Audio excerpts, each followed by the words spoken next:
What is your reaction to what he said? Were you surprised at all?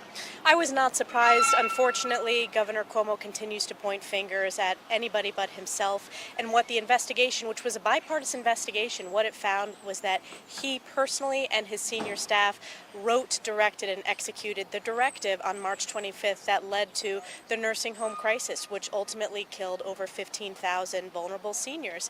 And families had been advocating for years at this point to get accountability and transparency, but most importantly, to make sure it never happens again. And Governor Cuomo refuses to answer honestly and wants to blame everybody else except for himself. He also has smeared these families repeatedly. All the members of Congress represent families who have lost loved ones. We've talked to them as our constituents. So this was a long time coming. It was very important, and it's my job as a representative to hold him accountable, and I did so today. I know you had an exchange with him a few months ago about apologizing. I think he sort of apologized today. It wasn't an apology to you, to the families and those that were that died in this.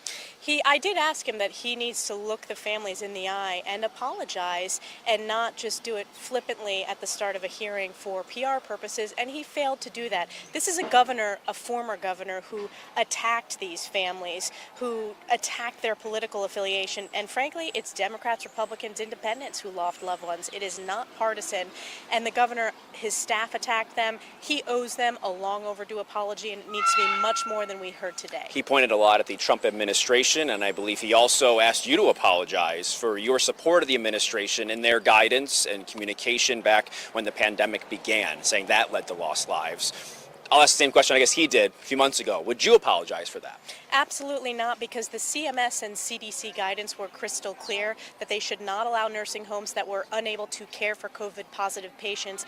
And Governor Cuomo's executive action, the directive on March 25th, did not abide by CMS and CDC guidance. That is what Deborah Birx testified in her closed-door deposition. So as much as Governor Cuomo wants to point fingers elsewhere, this is one of the many scandals and catastrophes that Governor Cuomo oversaw, and it's one of the reasons, and I said in the hearing, he is a disgraced former governor, and he's not going to be elected ever again. Is that what you want out of this, him not to hold office ever again? What do you want as a result of what he had to say today moving forward? What I want as a result is answers for the families, and that's what I said at the top of my question to Governor Cuomo, is this is about those families, getting them the answers they deserve, and then importantly, understanding the lessons learned, that the directive on March 25th was not based on CMS CDC guidance, so that in the future we're protecting our most vulnerable, who are our seniors.